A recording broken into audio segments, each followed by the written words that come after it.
ఈరోజు గోధుమ పిండితో చిప్స్ లాంటి స్నాక్స్ కారంవి అండ్ స్వీట్వి ట్రై చేశాను. దీని ప్రక్రియ మరియు ఫలితం చూద్దాం. ఇక్కడ 2 కప్పుల గోధుమ పిండిలో 1 స్పూన్ వాము, 1 స్పూన్ కారము, చిటికెడు పసుపు, మీ రుచికి తగినంత ఉప్పు, ఇంకా కొంచెం నీళ్లు వేసుకొని కలిపేసుకోవాలి. ఎలా అంటే చపాతీ చేసినప్పుడు ఎలా అయితే పిండిని కలుపుకుంటారో అలాగే అదే విధంగా మొత్తము కలుపుకుంటూ ఉండాలి. ఒకవేళ ఇంకొంచెం నీళ్ళు పడతాయి అనుకుంటే నీళ్ళు వేసేసుకొని మొత్తం కలుపుతూ ఉండాలి. మొత్తం అన్నీ కలగలిసి పట్టేటట్టు కలిపేసుకోవాలి. మీరు కలపడంలోనే టేస్ట్ ఆధారపడి ఉంటుంది కాబట్టి అన్నీ మిక్స్ అయ్యో లేదో చూసుకొని ఇలా పిసుకుతూ ఉండండి. ఇలా పెట్టుకున్న పిండిలో కొంచెం నూనె, చూపించిన విధంగా కొంచెం నూనె వేసుకొని మళ్ళీ దాన్ని బాగా కలపాలి. కలిపి ఇలా పట్టుకుంటూ చేయాలి. అలా అయిపోయిన తర్వాత ఇలా మూత పెట్టుకొని కాసేపు పక్కన పెట్టుకొని మళ్ళీ తీసి, ఇప్పుడు 2 విధాలుగా చేయబోతున్నాం కాబట్టి సగం తీసుకొని ఇలా చపాతీని ఎలా అయితే పాముతామో మనము ఈ విధంగా చూపిస్తున్న విధంగా పాముకొని, అంటే ఇంకా సేమ్ చపాతీ లాగే ఇలా చేసిన తర్వాత మనం దీనిని పీసెస్గా కట్ చేయాల్సి ఉంటుంది. అంటే ఇలా నిలువుగాను ఇంకా మరియు అడ్డంగాను కోసేసుకోవాలన్నమాట.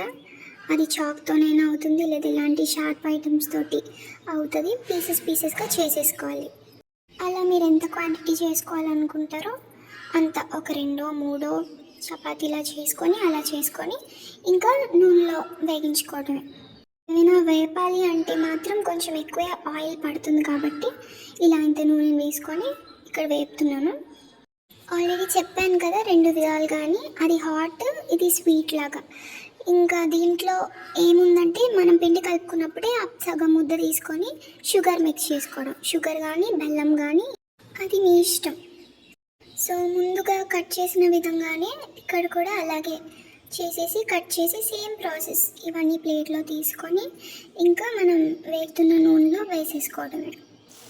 కొంచెం ముందుకి వెనక్కి తిప్పుకోవాలి. వేపే ప్రాసెస్ అంతా మీకు తెలుసు. మధ్యలో స్పూన్తో కానీ దేంతో కానీ కలుపుతూ ఉండాలి, ఎందుకంటే అంటుకుపోతాయి. అలా అంటుకుపోకుండా ఉండడానికి కలపాలి, విడగొట్టడానికి.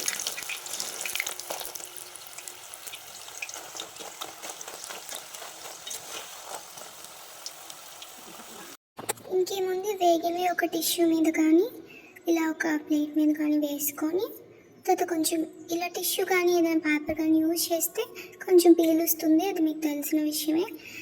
ఇంకా అయిపోయాక ఒక బాక్స్లో కొంచెం చల్లారాక ఒక బాక్స్లో పెట్టేసుకొని 8 కంటైనర్ ఇంకా మూత పెట్టుకోవడమే.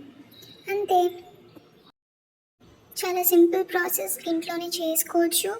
బయట అన్హెల్దీ కాకుండా ఇంట్లోనే ఇక్కడ మంచి హెల్దీ ఐటమ్స్ తోటి చేసుకుంటే తినడానికి బాగుంటుంది. అలాగే ఇలాంటివి చేసుకోవడం వల్ల బయట ఫుడ్ కూడా కొంచెంగా మానే ఛాన్స్ ఉంటుంది. Thank you, bye.